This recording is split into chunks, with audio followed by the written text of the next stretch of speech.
Hello and welcome. We're doing another card rating collaboration today. Today we have Shadow with us, who is a Yu-Gi-Oh player and a Magic player, and we're gonna be rating some Hearthstone card. Tell us a little about yourself. Hey, I'm Shadow. I'm a vampire hunter that's new in town. I do play Magic the Gathering. I play that a lot, and I have played Yu-Gi-Oh.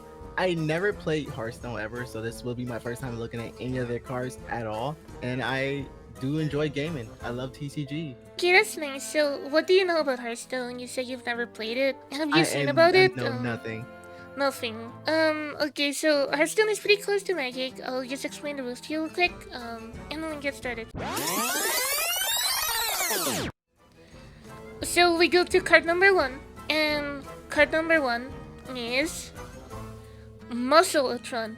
Muscle-atron is a paladin card. It doesn't really matter. It's a 3 mana 2/4. Battle Cry. Give all minions in your hand +1/+1. Forge. Give them +2/+2 instead. When you forge a card, you reveal it, you pay 2 mana, and it upgrades the card. Wait, so this is a creature, right? Yes, it's a 3 mana 2/4. Give all minions in your hand +1/+. When you play it. Battle Cry is when you play it from your hand. Okay. So, and Forge is you reveal it from your hand. And you pay 2 mana, and then you upgrade an effect of the card. Or like its stats, or... It's a way to upgrade the card that you can only do once. I don't feel like this is gonna be useful. It's a 3. I don't think it's useful at all. I mean, it's a 3 mana card automatically, and it only gives cards in your hand 1/1. And you said the max mana you can have is 10, right? Yes. So there's like 2 cards guessing, that increase your max, but that's not relevant right now. I'm guessing like this is definitely like a mid card. I don't think it's something you grab unless you know you're gonna be ramping a lot in this game. So this card is just this card is horrible. The problem is, if you have a card that buffs cards in your hand, you wanna play it early before your other cards. You're probably playing an aggro deck, so you would be buffing your cheap minions. But this is 3, and you're not gonna get this out before your other minions in your hand. So by the time you can play this in an aggro deck turn 3, you'll already play like 2 or 3 minions from your hand. And by then it's not worth it, especially with the Forge. Like, why would you want to Forge and hit your own tempo in a deck that wants to buff a lot of minions in hand? It basically makes no sense. It's for an aggro deck, but it doesn't play well in an aggro deck. So you got that one correct. I figure. I figure it just seems too good to be true to be even worth it. Yeah, it's just not worth it. Comes down to like the buff. Hand buff cards are not bad. It's just like this one. This one's bad. Okay, so for card number 2, we have Patches the Pirate. Patches the Pirate is a 1/1 pirate, and its effect is, after you play a pirate, summon this minion from your deck. Staple. I'm definitely gonna say staple. Why do you think this is a staple? Just being able to play this card from your deck, even if it's like, let's just say you turn one another pirate. I don't know much about pirates in this game. I don't know if there's any cheaper pirates, but let's say you draw him, play him, you can play another copy of him, I'm guessing, because you say he's legendary. No, this is a legendary. He's legendary. But Yeah, I mean, so you can only just play one. getting a free card by just playing another one should be just useful in this game altogether. Definitely when you can always attack the opponent straight ahead. No, you can't. They need to have an effect. They do summoning sickness. Yeah, I'm saying, but even having this on turn like 2, having you play a creature, play this creature from your deck, you're already 1 creature ahead of your opponent, and that's another thing they gotta deal with. Yeah, basically that's like perfectly on point. Yu-Gi-Oh players usually might have trouble understanding, because Yu-Gi-Oh everything is free, but getting something free in the game where stuff is not free usually it's broken. This card's one of the like best cards in Hearthstone ever. Probably because you play Magic, you can understand getting something for free is just broken. So that's correct. Yeah, I play rats. Card number 3.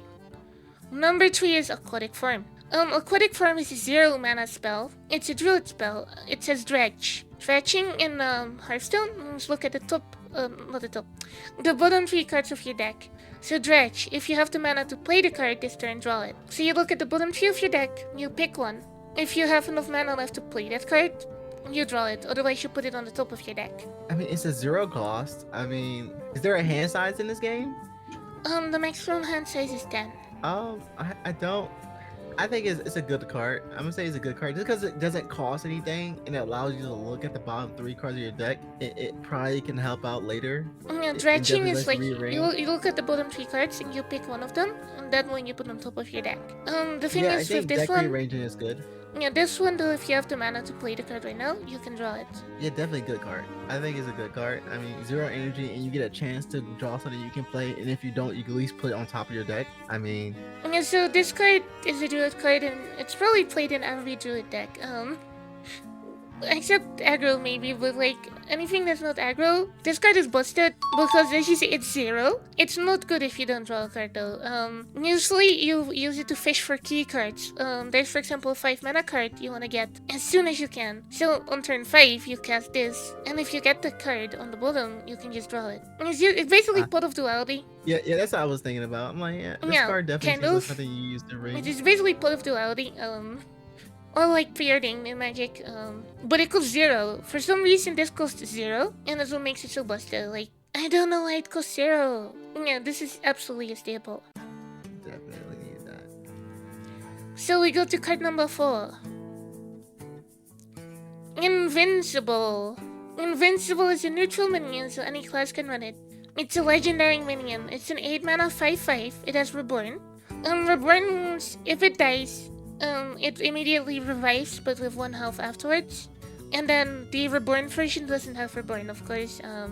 It has a Battle Cry and a Death Rattle. Give a random friendly undead unit, or well minion, a random friendly undead +5/+5 in taunt. So when you play it from your hand, and when it dies, you give a random friendly another undead +5/+5 in taunt. And taunt means they have to kill that first before they can attack your face. I honestly don't think this card is played often. I don't think so. I think it's because the fact it's 8 mana. I think the only people that would play this card is any deck that runs ramp, which I'm guessing is a druid class deck. I don't think. Well, lots of decks run dropped. like high mana cards, like control decks, mid-range decks. The mana is not really an issue. I don't think this card is used as much. I think it's a bad card. I see that as a legendary, but I mean, You know, basically what it does is you play it, and when you play it, you give a random undead except itself +5/+5 in taunt. Then once it dies, you give a random friendly undead again +5/+5 in taunt, and then it revives itself to 1 health, so it'll be a 5/1. And when that 5/1 dies, you again give a random undead +5/+5 in taunt. Does that make sense? yeah, I see it. I see it, but how often does this thing around with an undead card? Yeah, that's like for you to judge. I'm gonna stick with my guns and say it's not a used good card. I think it's decent, but it's not gonna be a staple. You know, basically, this card is it's underwhelming. I wouldn't say it's bad, but it's not good. You could make it work in Death Knight, where you summon like you have like a hero power, which is summon a 1/1 undead with charge, which is haste. You summon that. You summon invincible. You get the 1/1 gets like +5/+5. So you have basically a 6/6 that can hit. That's pretty good, but outside of that, it's just not even then, it's not played often. I love this card, but no, it ain't it most of the time. I'll probably still keep playing it though in my undead. So go to card number 5. Lotep. Lotep is a legendary minion. He's a 5 mana 5/5 with a battle cry. Very simple. Battle cry, enemy spells cost 5 more next turn. And spells is not minions, only spells, only sorceries. Minions are not spells, like in Magic. So wait, you said creatures are not spells in Magic in this game? Only sorceries are spells. Basically, what is called a sorcery in Magic is called a spell here. Okay, I don't like this card at all. I mean, I would understand that you said, because you said your creatures aren't going to cost like anything, so you're just paying 5 to hope that your opponent doesn't have to cast any spells their next turn. Yep. And this is it's a 5/5 creature as well, though. Yeah, it is a 5/5. You get for 5. I mean, I kind of call it mid. It's definitely mid. It's not a staple to put in a deck just because it costs 5 for a chance of something, stopping your opponent from doing something. But I mean, it's a strong creature, so I'm just gonna say it's not a staple, but it's a decent card. Okay, so Lotep, Lotep is definitely a staple creature. Like, you just, like, that one turn could be, like, your board getting obliterated by, like, a board wipe and dying, or not. or stopping. It could just skip your opponent's turn with some decks. This card is really strong. It's played in many decks, and some decks even recycle it. Like they stack this effect multiple turns in a row with other cards, but on its own, it's also it's a really good card. It's definitely a staple. So that one is wrong. Yeah, I would not have Yeah, thought of because that. spells are really good against most decks that are not aggro. This will probably do a lot, and even against aggro, you don't want to be paying for your tempo spells. You don't want to be paying a lot, you know. Yeah, yes, that's true.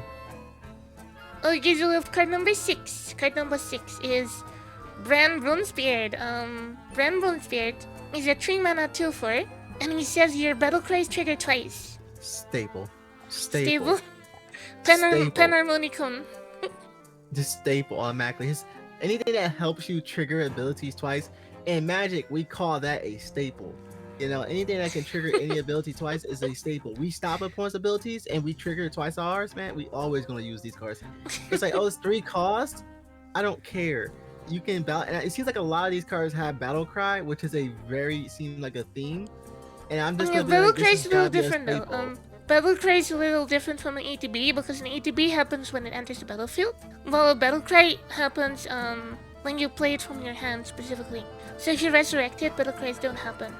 Definitely.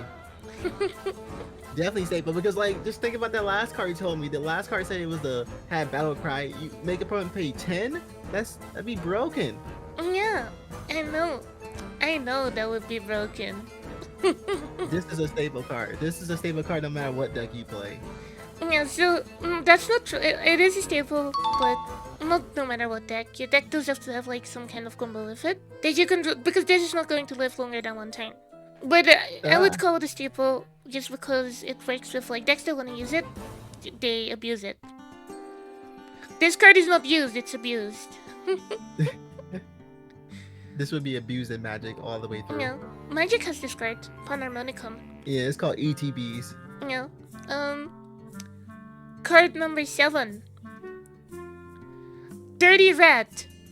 Yes, I already like the name. Dirty Rat. I know you say you play rats. So Dirty Rat is a 2 mana 2/6. With Taunt.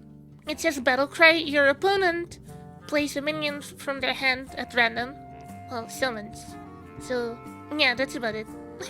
2 mana 2/6 with Taunt. So they have to attack this first before they can attack your face. I mean, 2 energy costs. And it says your opponent has to summon a minion at random. So technically, they don't have to pay the cost to summon their minion. Yeah, they just put a I'm random guessing- minion from their hand on the board when you play this. I'm guessing people use this to like, I'm playing this card to force you to play a creature so I can blow up said creature, because I'm gonna board wipe it anyway. Well, gonna so say- the thing I'm is, gonna in say staple. Hearthstone, this card is 2 mana, and normally for 2 mana you either get a 2/3 or a 3/2, right? Right. But you get a 2/6, so it has way more stats than it mana cost could like give you normally, and it also has taunt. So they have to Yeah. attack this first. And seeing that all your higher card costs is like, oh, I pay 5 for a 5/5. This dude can still live after that hit, I guess. So I mean, yeah, staple, I guess. I mean, I'm not gonna say he's a staple, but he's definitely a great card. I mean, why do you I'll think it's a definitely great use card though? I want to know. I'm curious. Curious. What was the question? You said what would Why I do you think this is a great card? I'm really Because curious. I would just use it. I would just use it to like make my opponent mad. Like I would use this card to blow up my opponent's field. Like I'm already gonna blow up your field. I'm gonna make you waste creatures out of your hand. Or I'm Okay. gonna play a card. I don't know if this deck. I don't know if this game has anything about taking control of things. But I would do that. If it does, I would play this card and then take control of that creature. So the way this card is played, the way it's made is like, okay, you gamble, right? You play this against an aggro deck, they get an extra small thing, but you get a taunt, like 2/6, right? So you have defenses against aggro. But that's not how it's used. The way it's used is, the way it's used is like Totsis, basically. You try to pull your opponent's win conditions out of their hand, or like really strong cards like low tap. And you try to pull those out of their hand, because the battle cries don't trigger that way. And some battle cries, some decks need it to close out the game. So this is Yeah, this so this is cannon like fodder. this is like taking out their win conditions. And YuGiOh Kashtira, Yeah. when they banish your extra deck face down, think of it like that. They take away your extra Ah, deck. so you So shut down. So you kind of shut off half their win cost. They're yeah, forced to play with their you own try main to deck. fish out the ring cons with this card. That's why you play it. I mean, it's only 2 energy too. Yeah, It's it's like against combo decks. It's random. It's like it's RNG, but Hearthstone is RNG game. You know, and you Hearthstone can is run gambling 3. magic, basically. It's gambling magic.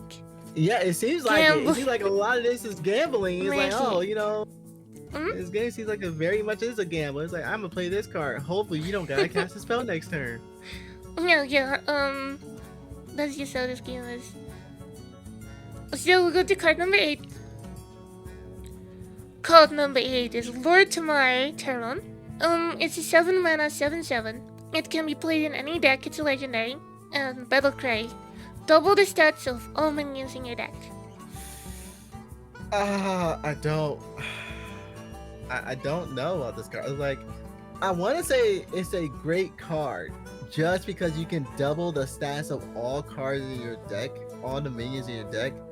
But it costs 7. But it also is a 7/7. 7/7/7. Sounds lucky. Right? That's what I'm gonna say it's a good card. Yeah.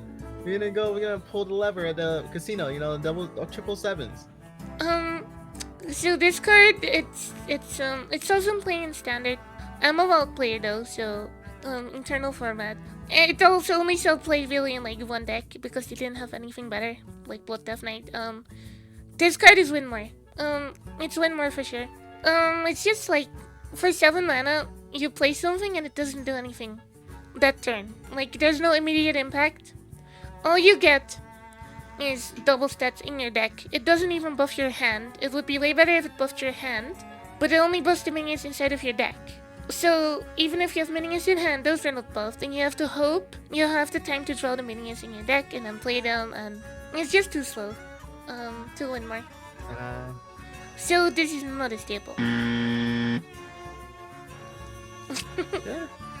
I'm like, yeah. I'm thinking about every other card that we have seen.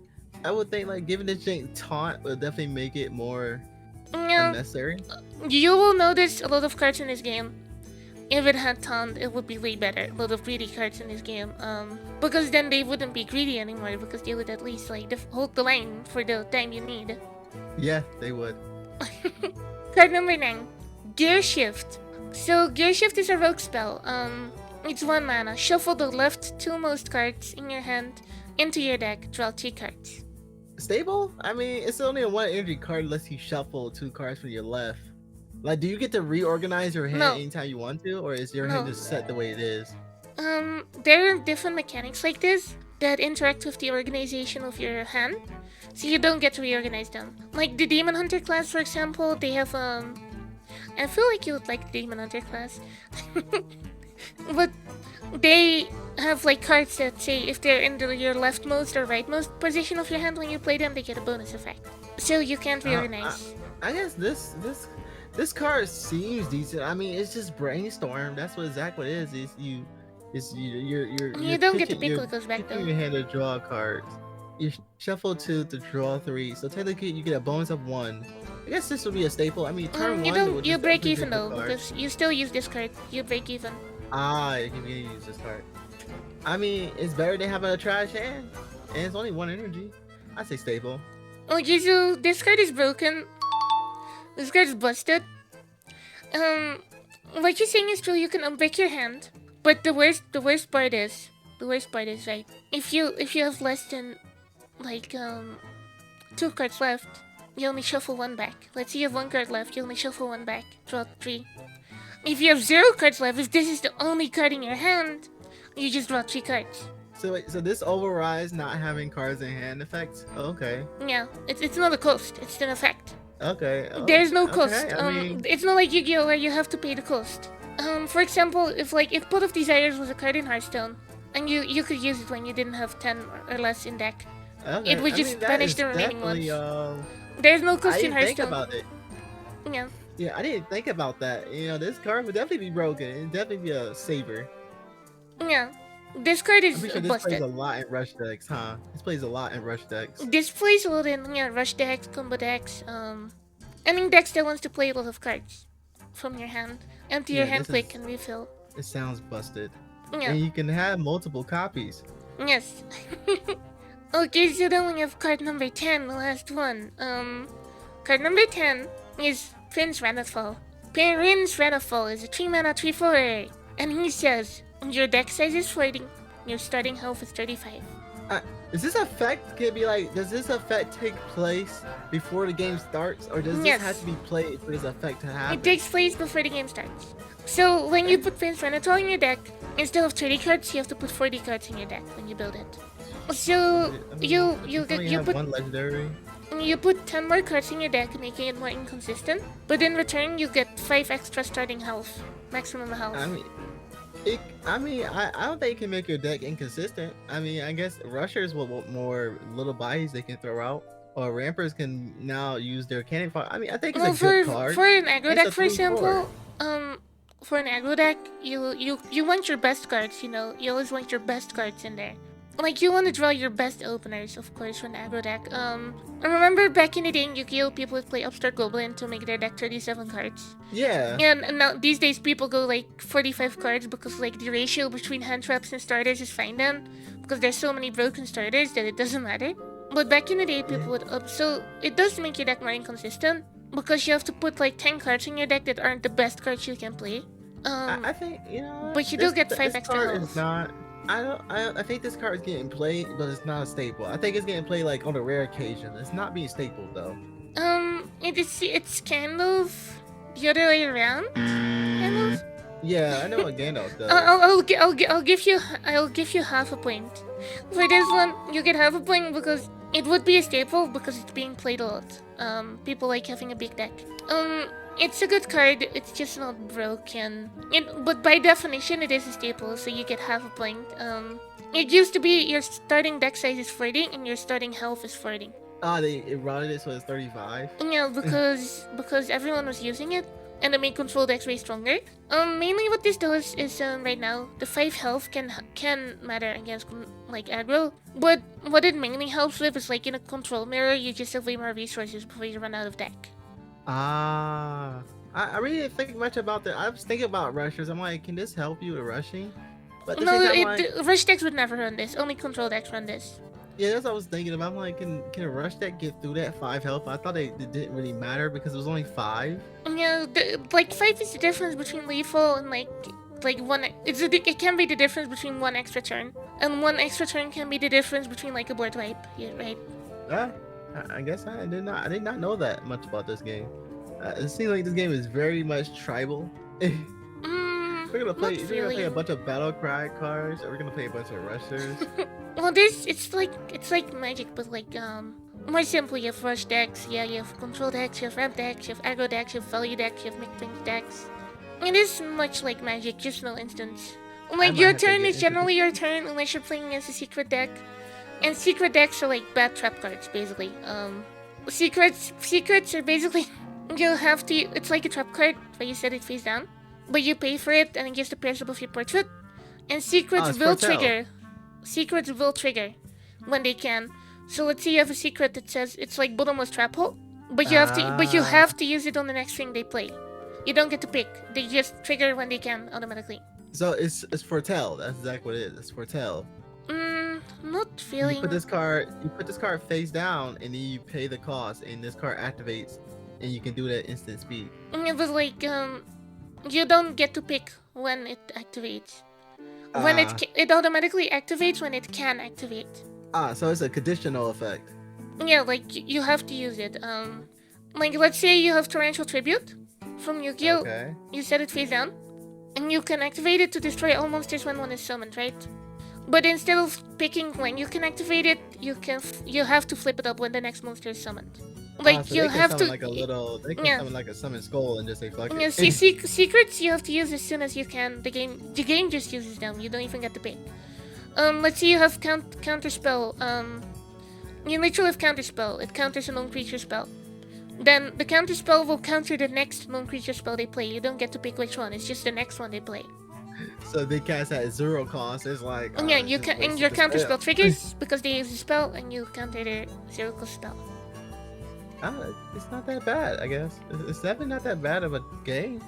I definitely have to look into the game. ever want to do like I could teach you. We could see.